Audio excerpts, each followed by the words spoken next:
اب اس کی اپنے نزدیک تشریف آوری کو بھی میں نے کوئی اچھا شگون نہیں جانا تھا۔ خوبصورت عورتوں کا اس کے گردا گرد جمگٹا دیکھ کر مجھے یہ اندازہ تو ہو چلا تھا کہ وہ کس قسم کا بھگوان ہے۔ ایسے پرماتما کا پونم جیسی خوبصورت کنیا کے نزدیک براجمان ہونا بھی سمجھ میں آ سکتا تھا، لیکن یہ بات بھی میرے پیش نظر تھی کہ میں پہلی مرتبہ یہاں آیا ہوں اور وہ بھی ایک خوبصورت لڑکی کے ساتھ۔ ان حالات میں بھارتی انٹیلیجنس مجھے چیک نہ کرنے کا سوال ہی پیدا نہیں ہوتا تھا۔ سوامی دیانند کی آمد میری میز پر معمول کے مطابق ہرگز نہیں تھی۔ مجھے اس بات کا بخوبی احساس تھا۔ میں بھی محتاط ہو کر بیٹھ رہا، خود کو اس سے لا تعلق ظاہر کر کے خام خواہ مصیبت کو دعوت دینا نہیں چاہتا تھا۔ میں بھی اس پر مٹا جا رہا تھا اور اس کی اپنے پاس آمد کو سوبھاگیہ گردان رہا تھا۔ میری شدید خواہش پر مہاراج نے میری طرف سے سوم رس پینا قبول کر لیا تھا۔ حال میں موجود خاصے لوگ تو پہلے ہی پونم کی وجہ سے مجھ سے حسد کر رہے تھے۔ اب مہاراج کی آمد نے ان کی نظروں میں مجھے غیر معمولی اہمیت دلا دی تھی۔ جتنی دیر مہاراج بیٹھے رہے انہوں نے بمشکل چند باتیں ہی اپنی طرف سے کی تھی، ورنہ تو وہ زیادہ تر لوگوں کی باتوں کا جواب ہی دیتے رہے۔ مختلف عورتیں باری باری ان کے چرنوں میں بیٹھ جاتی۔ سوامی جی اپنی پتیسیا میں غرق ہو جاتے اور اچانک جھک کر کوئی بات اس کے کان میں کہہ دیتے۔ عورت بات سن کر اٹھتی، ان کی قدم بوسی کرتی اور الٹے پاؤں اپنی کرسی پر واپس چلی جاتی۔ تم بہت خوش قسمت ہو بالکے، اس نے اچانک میری طرف نظریں اٹھائیں۔ ایک لمحے کو تو مجھے زبردست ذہنی جھٹکا لگا۔ ضرور اس کی نظروں میں کوئی مقناطیسی قوت پوشیدہ تھی، لیکن اپنی قوت ارادی کو بروئے کار لاتے ہوئے دوسرے ہی لمحے میں نے اپنی حالت پر قابو پا لیا۔ سندری کو ساتھ لے کر ہمارے آشرم آنا مہاگرو تمہیں اپنے درشن دیں گے، اس نے فکرہ مکمل کرتے ہی نظریں جھکا لیں۔ ہمارا سوبھاگیہ مہاراج ہم سر کے بل آئیں گے، پونم نے نظریں جھکائے ہوئے کہا۔ آرکسٹرا تھوڑی دیر کے لیے رک گیا۔ مہاراج بھاشن دینے والے تھے، پھر سوامی کا بھاشن شروع ہوا۔ بھاشن کیا تھا، لغویات کا مجموعہ تھا۔ وہ اپنے پجاریوں کو جنسی آزادی کا سبق دے رہا تھا اور شریر کو فنا کر کے آتما کی آزادی کار اسپوٹین فارمولا رامائن اور گیتا کے مختلف اشلوکوں کی مدد سے سنا رہا تھا۔ جیسے ہی اس کا بھاشن ختم ہوا لوگ پھر سجدے میں گر گئے اور سوامی دیانند مہاراج شانتی اور کلیان کا راگ الاپتے وہاں سے پدار گئے۔ ان کے جاتے ہی نئی مصیبت آ گئی۔ اب لوگ ہمارے گرد اکٹھے ہو کر ہمیں بدائی دے رہے تھے، کیونکہ مہاراج ہم پر خاص طور پر دیال ہوئے تھے۔ ان کے خیال میں ہم دونوں میں سے کسی میں ضرور کوئی گپت شکتی سمائی تھی جس نے مہاراج کو خاص طور سے ہماری طرف متوجہ کیا تھا۔ جب پڑھے لکھے ہندو طبقے کا یہ حال تھا تو جاہل عوام کے نظریات کا اندازہ آپ خود لگا لیجیے۔ میں نے دل ہی دل میں ان کی ذہنی پستی پر لعنت بھیجی اور ان کیڈٹس کی طرف متوجہ ہو گیا جو سوامی جی کے جاتے ہی اپنی مشترکہ محبوبہ کو گالیاں دینے لگے تھے، جس نے مہاراج کو دیکھتے ہی طوطے کی طرح ان سے آنکھیں پھیر لی تھیں۔ فراڈ ہے سالہ، ایک دم فراڈ، میں اسے خوب جانتا ہوں۔ ابھی اس کا لیکچر جاری تھا کہ اچانک دو تین نوجوان مختلف میزوں سے اٹھے اور اس پر پل پڑے۔ اپنے ساتھی کو پٹتا دیکھ کر اس کا دوست بھی مقابلے پر اتر آیا اور وہاں وہ دما چوکڑی مچی کہ خدا کی پناہ۔ تو دوستو، آگے بڑھنے سے قبل اگر آپ نے ابھی تک ہمارا چینل سبسکرائب نہیں کیا تو اسے جلدی سے سبسکرائب کرتے ہوئے ساتھ موجود بیل آئیکن پر بھی کلک کر لیں تاکہ پاکستانی گمنام ہیروز کی تمام آنے والی ویڈیوز آپ تک بر وقت پہنچتی رہیں۔ تو آئیے دوستو چلتے ہیں موضوع کی جانب۔ میں پونم کا ہاتھ پکڑا اسے باہر لے گیا۔ رات کے قریباً 12 بج رہے تھے۔ کلب کے باہر 2-3 خالی ٹیکسیاں کھڑی تھی۔ ہم گھر روانہ ہو گئے۔ پونم اور میں دونوں اپنے آپ کو اس بدشگونی کا باعث جان رہے تھے۔ تمہیں تو بور ہی کیا لا کر، میں نے اس کا ہاتھ دباتے ہوئے کہا۔ ارے نہیں تو، میں تو خود شرمندہ ہو رہی تھی، شاید میری وجہ سے۔ تمہاری وجہ سے ایک کلب تو کیا 2 ملکوں کے درمیان جنگ چھڑ سکتی ہے۔ میں نے اس کی آنکھوں میں جھانکتے ہوئے فکرہ مکمل کر دیا۔ اس کے شرما جانے کی ادا پر بے اختیار مر مٹنے کو جی چاہا۔ گھر پہنچنے تک ہم دونوں ایک دوسرے میں کھوئے رہے۔ میرے جانے کا مقصد کافی حد تک حل ہو چکا تھا۔ مجھے وہاں مختلف لوگوں کے آپس میں بحث سے کچھ نئی باتوں کا علم ہوا تھا جو کہنے والوں کی نظروں میں تو کوئی اہمیت نہ رکھتی تھی، لیکن ان کی میرے ملک کے نزدیک کیا اہمیت ہوگی اس کا اندازہ میں بخوبی لگا سکتا تھا۔ پونم کے قریب کا احساس اتنا سرور انگیز تھا کہ میں شاید اس کیفیت کو بیان نہ کر پاؤں۔ جب وہ میرے ہمراہ ہوتی تو میرا مان بڑھ جاتا تھا۔ واپسی پر نہر کے قریب سے ٹیکسی گزری تو میں چونک اٹھا۔ یہ نہر ہوائی اڈے کے قریب سے گزرتی تھی اور شاید حفاظتی اقدامات کی غرض سے وہاں آرمی ڈپلائی ہو رہی تھی۔ ساری رات میرے ذہن میں نہر اور اس کے ارد گرد کا علاقہ گھومتا رہا۔ ہوائی اڈے کے گردا گرد ایسی دفاعی حصار کا علم ضروری تھا۔ مجھے بے چینی سے صبح کا انتظار تھا تاکہ اس سلسلہ میں کوئی لائحہ عمل ترتیب دے سکوں۔ اگلے روز چھٹی تھی۔ صبح میری تجویز پر سب نے نہر کے کنارے پکنک منانے کا پروگرام بنا لیا۔ الل صبح میں نے ماتا جی کو یہ تجویز پیش کر دی تھی۔ وہ تو سنتے ہی کھل اٹھی۔ بیٹا، تمہیں تو بھگوان نے ہمارے لیے اوتار بنا کر بھیجا ہے۔ جل پوجا تو ہمارا دھرم ہے، لیکن پرکاش کے بابو نہ جانے کس مٹی کے بنے ہیں۔ پچھلے سال بھر سے مجھے نہر کا منہ نہیں دیکھنے دیا۔ انہوں نے میرے سر پر ہاتھ پھیرتے ہوئے کہا، میرا مقصد صرف یہی نہیں تھا کہ ان لوگوں کی موجودگی میں مجھے وہاں کام کرنے کا موقع مل جائے گا، بلکہ میں یہ بھی چاہتا تھا کہ میری موجودگی میں وہ لوگ اتنے مصروف رہیں کہ انہیں میرے بارے میں سوچنے کی فرصت نصیب نہ ہو۔ زندگی سے اپنے حصے کی مسرتیں حاصل کرنا ہر انسان کا فرض ہے، لیکن وقت نے کبھی انہیں اتنی مہلت نہ دی تھی کہ بابو جی انہیں اس طرح گما پھرا لاتے۔ ایک عرصے سے ماتا جی انہیں وشنو یاترا کے لیے کہہ رہی تھی، لیکن وہ ہر مرتبہ بات گول کر جاتے، صرف اس لیے نہیں کہ بقول ان کے انہیں ایسی فضولیات سے نفرت تھی، بلکہ اس کا بڑا سبب پیسے کا نہ ہونا تھا۔ اب ان کے لیے جہاں ایک باعزت زندگی گزارنے کے مواقع میسر تھے، وہاں انہیں مجھ جیسا دھرم پتر بھی مل گیا تھا جو زبردستی ان کی جھولی میں ان کے حصے کی خوشیاں ڈال رہا تھا۔ جب کبھی میں ان لوگوں کو فلم یا کسی دوسرے تفریحی پروگرام کی تجویز پیش کرتا تو بابو جی جذباتی ہو جاتے۔ مجھے اس بوڑھے کمیونسٹ پر بڑا رحم آتا اور اس بات کا یقین ہونے لگتا کہ قدرت نے بلا وجہ مجھے ان لوگوں سے نہیں ٹکرایا۔ شاید اب خدا کو انہیں کچھ سکھ دکھانا ہی مقصود تھا۔ میرے شدید اصرار پر موسی جی بھی ہمارے ساتھ جا رہی تھی۔ ایک مقامی ٹیمپو پر بیٹھ کر وہ لوگ نہر کی طرف چل دیے۔ نہر کے کنارے ایک جگہ لوگوں نے تالاب کی شکل دے کر وہاں ایک مورتی کھڑی کر رکھی تھی۔ مورتی ہوگی تو مندر ہوگا اور مندر بنے گا تو پوجا بھی ہوگی۔ ہندو بھی بڑی عجیب و غریب قوم ہے۔ پوجا کے لیے ان کے لیے کوئی خاص دیوتا محسوس نہیں۔ میں نے انہیں ایک چیونٹی سے لے کر پہاڑ تک کی پوجا کرتے دیکھا ہے۔ کیونکہ تمام دریا کلاش پربت سے نکلتے ہیں، اس لیے ان میں سے نکلنے والے ندی نالے بھی قابل پرستش ہیں۔ نہر کے متعلق تو انہیں علم نہیں تھا کہ یہ گنگا جل ہے، اس لیے یہاں کچھ زیادہ ہی سرگرمی دیکھنے میں آتی تھی۔ نہر کے کنارے کے ساتھ ساتھ پکی سڑک بنی ہوئی تھی جس پر سے گزر کر لوگ ماتا مندر کو جاتے تھے۔ معاملہ چونکہ پوجا کا تھا، اس لیے انڈین آرمی وہ سڑک بند نہ کرنے پر مجبور تھی۔ یہ الگ بات ہے کہ انہوں نے وہاں اپنی سیکیورٹی خاصی پھیلا دی تھی، بلکہ حال ہی میں پاکستانی جاسوس بھی اس علاقے سے گرفتار ہوا تھا۔ اخبارات کے مطابق وہ جاسوس پکنک منانے والوں کی آڑ میں فوٹوگرافی کر رہا تھا۔ اس جاسوس کی گرفتاری کے بعد سے تو انتظامات اور بھی سخت ہو گئے تھے۔ باقی تمام لوگ تو ٹیمپو پر چلے گئے، جبکہ میں اور پرکاش موٹر سائیکل پر آ رہے تھے، کیونکہ ہمیں بازار سے کچھ فروٹ بھی خرید کر لے جانا تھا۔ نہر کے قریب پہنچتے ہی موٹر سائیکل پروگرام کے مطابق جھٹکے کھانے لگی۔ کیا ہوا؟ پرکاش نے پریشانی سے پوچھا۔ پلگ، کچرا، پٹرول میں ملاوٹ یا کوئی اور گپلا؟ میں نے گردن موڑ کر جواب دیا۔ یار نہ جانے یہ مصیبت کیوں پال رکھی ہے بابو جی نے، پرکاش بولا۔ کاش تم نے بھی کوئی مصیبت پالی ہوتی۔ میں نے یہ فکرہ کچھ اس انداز سے کہا کہ وہ بے اختیار ہنس پڑا۔ نہر کی سڑک پر کچھ دور تک تو موٹر سائیکل چلتی رہی، جیسے ہی ایک آرمی یونٹ کے نزدیک پہنچے وہ اچانک بند ہو گئی۔ کہاں مروا دیا سالی نے، یار اس میں تو پلگ پانا بھی نہیں۔ اچھا کچھ کرتے ہیں، میں نے اسے فروٹ کی ٹوکری تھما دی۔ ہم موٹر سائیکل گھسیٹتے ہوئے ایک اینٹی کرافٹ گن کے نزدیک پہنچ گئے جسے بڑے خوبصورت طریقے سے کیموفلاج کیا گیا تھا۔ نزدیک ہی ایک آرمی ٹرک کھڑا تھا جس سے نوجوان سامان اتار رہے تھے۔ ٹرک پر لگے بٹالین مارک پر بھی لیپا پوتی کی گئی تھی، لیکن اس کا کچھ حصہ ابھی تک نمایاں تھا، جس کا علم ہونا بہت ضروری تھا۔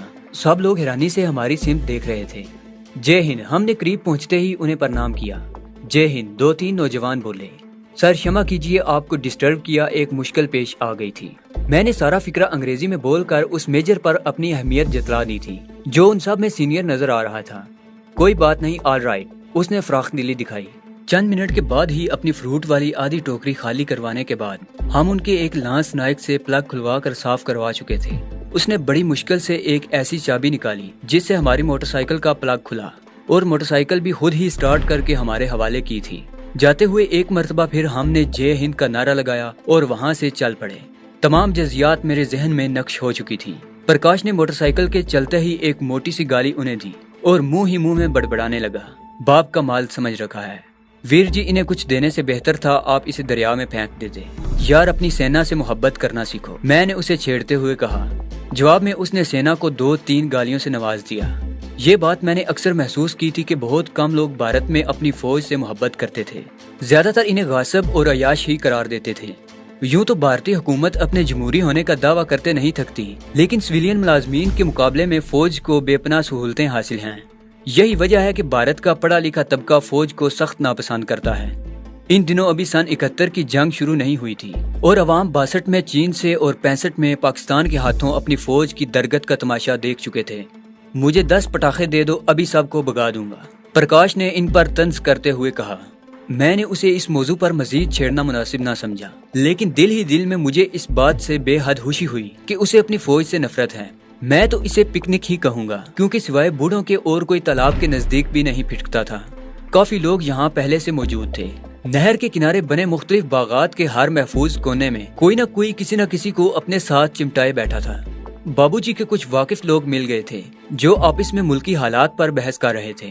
کیونکہ ان کا تعلق کمیونسٹ پارٹی سے تھا، اس لیے ان کی باتیں بھی حکومت کے خلاف تھیں۔ ان دنوں کمیونسٹ پارٹی کانگریس کے خلاف ایک زبردست مہم چلا رہی تھی۔ بھارت میں کافی عرصے سے چلنے والی زیر زمین تحریک نکسل باڑی کا چرچا ان دنوں پنجاب میں بھی سننے میں آ رہا تھا۔ پہلے یہ لوگ کلکتہ اور مہاراشٹر تک ہی محدود تھے، لیکن آہستہ آہستہ وہ سارے بھارت میں پھیل رہے تھے۔ پچھلے دنوں انہوں نے جالندھر کے ایک DSP کو گولی مار دی تھی، جس کے بعد سے حکومت پنجاب کمیونسٹ لیڈروں کی خصوصی نگرانی کر رہی تھی۔ یہاں بھی یہی مسئلہ زیر بحث تھا۔ ان کی گفتگو سے میں نے اندازہ لگایا کہ وہ ضرور کسی اہم چکر میں ہیں۔ میرے قریب ہونے کی وجہ سے حالانکہ وہ ہنسی محتاط گفتگو کر رہے تھے، لیکن میری چھٹی حص نے مجھے ان کے متعلق نہ جانے کیوں شک میں مبتلا کر دیا۔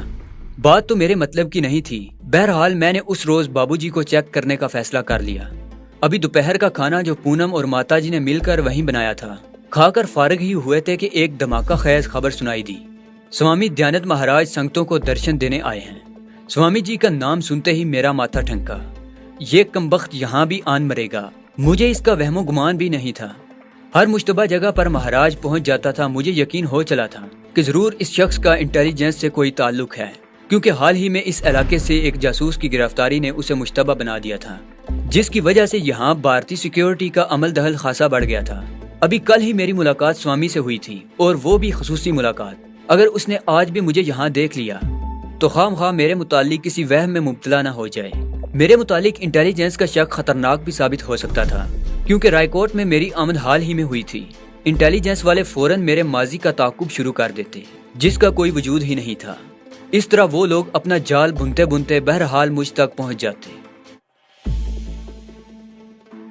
اس بات کے امکانات 50-50 تھے۔ یہ بھی ممکن تھا کہ سوامی دیانت وہی ہو جو وہ نظر آتا ہے، لیکن میں خطرہ کیوں مول لوں؟ میں نے سوچا۔ پرکاش، میں، بابو جی اور پونم تاش کھیل رہے تھے جب اچانک میرے چہرے کی رنگت بدلنے لگی۔ کیا ہوا؟ کیا ہوا؟ سب نے باری باری پریشانی سے پوچھا۔ کچھ نہیں، بس ذرا طبیعت خراب ہے بابو جی، میرا خیال ہے میں گھر چلوں، مجھے آرام کرنا چاہیے، ایسا کبھی کبھی ہو جاتا ہے۔ میں نے تاش کے پتے ایک طرف پھینکتے ہوئے کہا۔ تم جاؤ بیٹے، ٹھیک ہے، ہم بھی پیچھے آ رہے ہیں، بابو جی بولے۔ میرے علاوہ پونم کا یہاں رہنا بھی کچھ ٹھیک نہیں دکھائی دیتا تھا۔ میں محتاط رہنا چاہتا تھا، اپنا کوئی کلو باقی چھوڑنا مجھے گوارا نہ تھا۔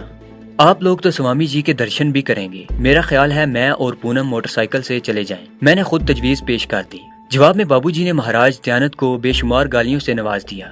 پرکاش کچھ اور ہی سوچ رہا تھا، کیونکہ ابھی تک اس کی کوششوں کے باوجود مجھے اور پونم کو تنہائی میسر نہیں ہوئی تھی۔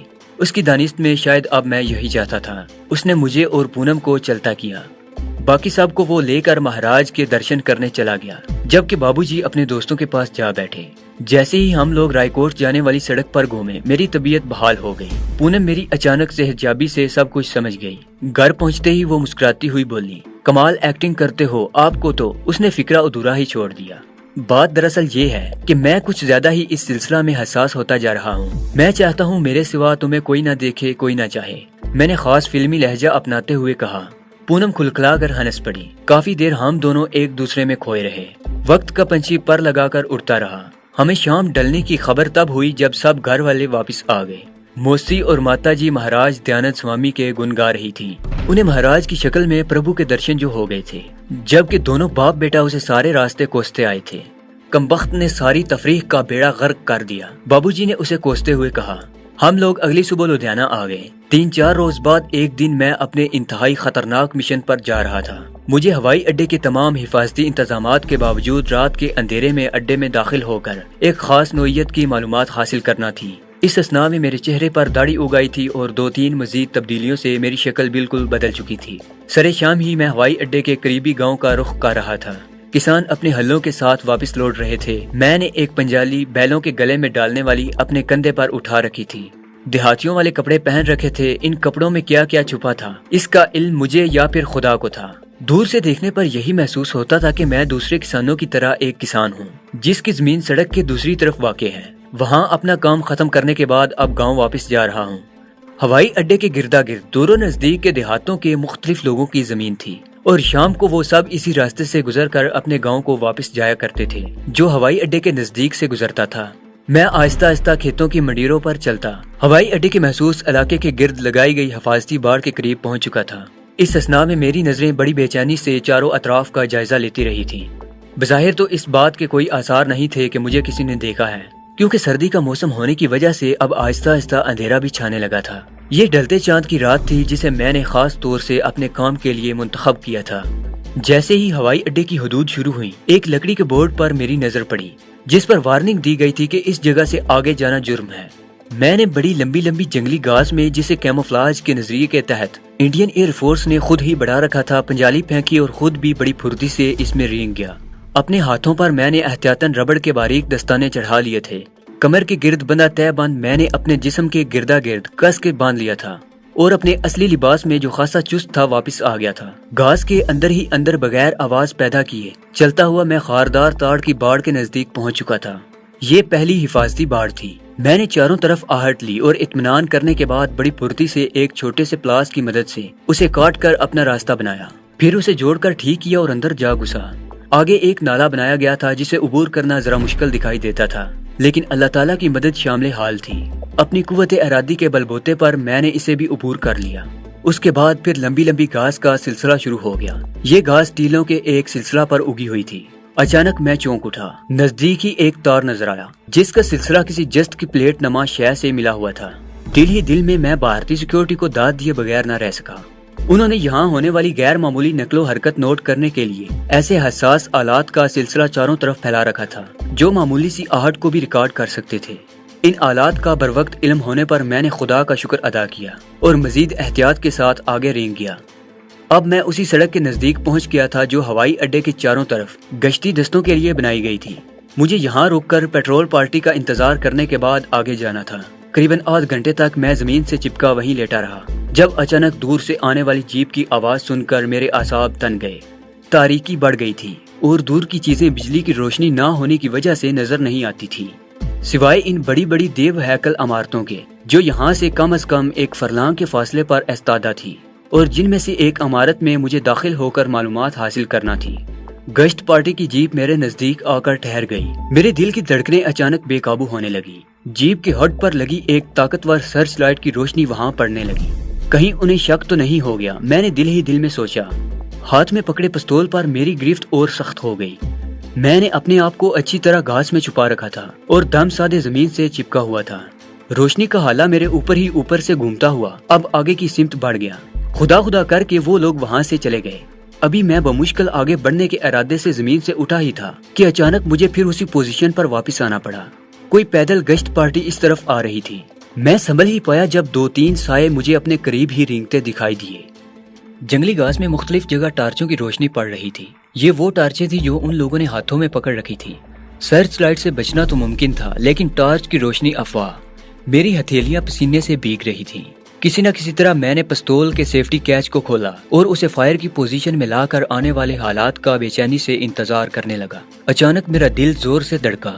ایک لمبا فوجی بوٹ میرے منہ کے سامنے موجود تھا اور پیٹرول پارٹی کا جوان میرے سر پر ٹارچ لیے کھڑا تھا۔ میری تمام حسیات سمٹ کر آنکھوں میں آ گئیں۔ میں نے پستول کا رخ لیٹے ہی لیٹے اس کے سینے کی طرف کر دیا۔ ایک ایک لمحہ قیامت ڈا رہا تھا۔ میں اسی پوزیشن میں بے حس و حرکت لیٹا رہا۔ اسے میری خوش قسمتی سمجھیے یا ان کی بے وقوفی کہ ٹارچ بردار گارڈ میرے سر پر کھڑا ہو کر ارد گرد روشنی ڈالتا رہا جبکہ میں اس سے چند انچ کے فاصلے پر موجود تھا۔ پھر مجھے ایک اور جیپ کے انجن کی قریب آتی ہوئی آواز سنائی دی۔ جیپ بھی ٹھیک اسی جگہ آ کر رک گئی اور ایک آواز گونجی، کچھ ملا؟ نو سر۔ غالباً میرے سر پر مسلط گارڈ نے جواب دیا۔ شٹ اپ، اس نے چلاتے ہوئے کہا۔ اسے ڈھونڈو، وہ یہیں کہیں چھپا بیٹھا ہے۔ اس کے بعد خاموشی چھا گئی۔ ایک مرتبہ پھر میرے ارد گرد ٹارچوں کی روشنی پھیلنے سمٹنے لگی۔ اب بھاگتے قدموں کی آوازیں بھی سنائی دینے لگی تھیں۔ غالباً وہ لوگ چاروں طرف پھیل رہے تھے۔ زمین میں چھپے حساس آلات نے انہیں میری موجودگی سے خبردار کر دیا تھا۔ ایک ہی کروٹ لیٹے لیٹے اب مجھے الجھن ہونے لگی تھی۔ پھر اچانک میرے منہ سے چیخ نکلتے نکلتے رہ گئی۔ نہ جانے کس قسم کا کیڑا تھا جس نے میری ٹانگ پر کاٹا۔ میں نے تربیت کے مطابق اینٹی سنیک گولیاں تو نگل رکھی تھیں، لیکن اس بات کا مجھے علم تھا کہ بسا اوقات ایسے زہریلے سانپ بھی ہوتے ہیں جن کے زہر کا اثر روکنے میں یہ گولیاں ناکام رہتی ہیں۔ درد کی شدت اور جلن کو قابو کرنے کے لیے مجھے بار بار اپنے ہونٹ کاٹنے پڑتے تھے۔ خدا کا شکر ہوا کہ وہ کوئی سانپ نہیں تھا، جس کا علم مجھے بعد میں ہوا۔ اب وہ لوگ آہستہ آہستہ مجھ سے دور ہٹتے جا رہے تھے۔ اچانک میرے ذہن میں آنے والے ایک خیال نے مجھے لرزا کر رکھ دیا۔ اگر یہ لوگ کتے لے آئے تو؟ اس سوال نے مجھے پریشان کر دیا۔ یہ بات میرے علم میں تھی کہ وہ خاص نوعیت کے اہم مقامات پر متعین گارڈ کے پاس سدائے ہوئے کتے ہوتے ہیں جو شکار کو چند منٹ میں ڈھونڈ لیتے ہیں اور بھاگنے والے کی ٹکا بوٹی کر ڈالتے ہیں۔ پھر جیسے میں مطمئن ہو گیا، میں نے سوچا اگر ایسی بات ہوتی تو اس مرتبہ آنے والی جیپ میں کتا بھی ہوتا۔ غالباً قریبی کھیتوں سے جنگلی جانور بھی بسا اوقات یہاں گھس آتے ہوں گے۔ ان کی آہٹ کا نوٹس لینا خاص طور سے ان حالات میں جن سے بھارتی افواج آج کل دوچار تھی بہت ضروری تھا۔ پھر میری بات کی تصدیق اسی گونجدار آواز نے کر دی جس نے سب کو چلا کر مجھے ڈھونڈنے کا حکم دیا تھا۔ یار کوئی جنگلی جانور ہوگا، یہ سالے پوسٹ والے خام خواہ پریشان کر دیتے ہیں۔ کامان بوائے، اس نے اپنے ماتحتوں کو حکم دیا اور تھوڑی دیر کے بعد ہی جیپ سٹارٹ ہونے کی آواز سن کر میری جان میں جان آ گئی۔ تقریباً 5 منٹ تک میں دم سادے لیٹا رہا۔ اس اثناء میں نے اپنی ٹانگ سمیٹ کر اس بات کا جائزہ لے لیا تھا کہ میں بھاگنے کے قابل بھی رہ گیا ہوں یا نہیں۔ ٹانگ پر ہاتھ پھیرنے سے مجھے سوجن کا احساس ہوا، لیکن جلن اب قریباً ختم ہو چکی تھی۔ لیٹتے لیٹتے میں نے 5-6 مرتبہ ٹانگ کو ہلایا اور خدا کا شکر ادا کیا۔ اب سوائے سوجن کے باقی معاملہ ٹھیک ہی تھا۔ میں بغیر آہٹ پیدا کیے اب اٹھ کر بیٹھ چکا تھا۔ اندھیرے میں میری آنکھیں بھی اچھی طرح دیکھنے کے قابل ہو گئی تھی۔ میں نے سرسری نظر اس سڑک پر ڈالی جسے پیٹرولنگ پارٹی استعمال کرتی تھی۔ اس بات کا اچھی طرح اطمینان کر لینے کے بعد کہ اب خطرہ ٹل چکا ہے، میں اپنی جگہ سے بڑی احتیاط کے ساتھ کھسکتا اس درخت کے قریب آ گیا، جس کے بعد سڑک کو عبور کر کے مجھے قریبی ورکشاپ تک پہنچنا تھا۔ ورکشاپ کی مختلف بلڈنگز ایک دوسرے سے تھوڑے فاصلے پر تعمیر کی گئی تھی۔ سب ہی بلڈنگوں کی مشابہت قریباً ایک جیسی تھی۔ ان کی چھتوں کو لوہے کے بڑے بڑے شیڈ بنا کر ڈھانپا گیا تھا اور ان پر گہرا خاکی رنگ کر کے کافی حد تک کیموفلاج بھی کر دیا گیا تھا۔ ورکشاپ کی دیواریں بھی خاکی رنگ میں ہی رنگی ہوئی تھی۔ سڑک میں نے پھرتی سے عبور کر لی تھی۔ اب میں نزدیکی ورکشاپ تک پہنچ چکا تھا۔ ورکشاپ کے گردا گرد لگے بلب اور سرچ لائٹیں ہنگامی حالات کی وجہ سے قریباً آف تھیں۔ صرف 1-2 بلب کہیں کہیں جلتے نظر آ رہے تھے۔ رات کے وقت ہوائی اڈے کی ورکشاپیں عموماً بند ہو جاتی ہیں، لیکن ایمرجنسی کے دوران کچھ بھی ممکن تھا۔ میں نے ایک ورکشاپ کی دیوار کے قریب کھڑے ٹرک کی اوٹ میں خود کو چھپا رکھا تھا۔ یہ بڑے بڑے ٹرک عموماً اوور لوڈنگ کے لیے استعمال کیے جاتے تھے اور ورکشاپوں کے ارد گرد کھڑے تھے۔ اب میرا رخ نزدیکی ورکشاپ کے ٹوائلٹ کی طرف تھا۔ ٹوائلٹ میں اندھیرا تھا، صرف ایک باہر محدود روشنی والا بلب روشن تھا۔ میں بڑی پھرتی سے ٹرک کی اوٹ سے نکلا اور ٹوائلٹ میں جا گھسا۔ قریباً 3-4 منٹ کے بعد ہی میرے جسم سے بندے پلاسٹک کے مضبوط تھیلے میں رکھی انڈین ایئر فورس پولیس کی وردی میرے پہلے سے پہنے لباس پر منتقل ہو چکی تھی۔ پلاسٹک کا تھیلا فلش کے باہر رکھے کوڑا دان کے ڈرم میں غائب ہو چکا تھا۔ ہوائی اڈے کا تنظیمی ڈھانچہ گو کہ خاصا منظم ہوتا ہے، لیکن بہت بڑی تنظیم ہونے کی وجہ سے لاکھ حفاظتی اقدامات کے باوجود اس میں بھی کہیں نہ کہیں کوئی ایسا خلا رہ جاتا ہے جہاں سے ایک ذہین جاسوس اس میں داخل ہونے کا راستہ ڈھونڈ لیتا ہے۔ مجھے علم تھا کہ یہاں سیکیورٹی گارڈ کی اپنی اپنی حدود متعین ہیں اور ہر گروپ کے ذمے الگ الگ فرائض ہیں۔ عموماً ورکشاپوں وغیرہ کے گرد پہرے کا کوئی خاص انتظام نہیں تھا۔ حالت جنگ کی البتہ اور بات تھی، کیونکہ اس وقت کمانڈوز کے ممکنہ حملے کے پیش نظر چپے چپے پر مسلح گارڈز موجود رہتے ہیں۔ میری حاصل کردہ اطلاعات کے مطابق کسی ورکشاپ کے گرد اول تو کوئی سیکیورٹی گارڈ مقرر ہی نہیں تھا۔ اگر ایک آدھ ہوا بھی تو مجھے اس کی پرواہ نہیں تھی، میں اسے بآسانی قابو کر سکتا تھا۔ ارد گرد دور دور تک کسی کا نام و نشان بھی دکھائی نہیں دیتا تھا۔ میں نے اپنی پی کیپ خاصی جھکا رکھی تھی۔ پہلی نظر میں میری شناخت ممکن نہیں رہی تھی۔ میں دل ہی دل میں اللہ تعالیٰ سے دعا مانگ رہا تھا کہ شام سے چھائے گہرے بادل اب برس جائیں۔ کبھی کبھی 2-4 بوندیں ٹپکتی اور سلسلہ بند ہو جاتا۔ اب تو جیسے مجھے یقین ہو چلا تھا کہ بارش نہیں ہوگی۔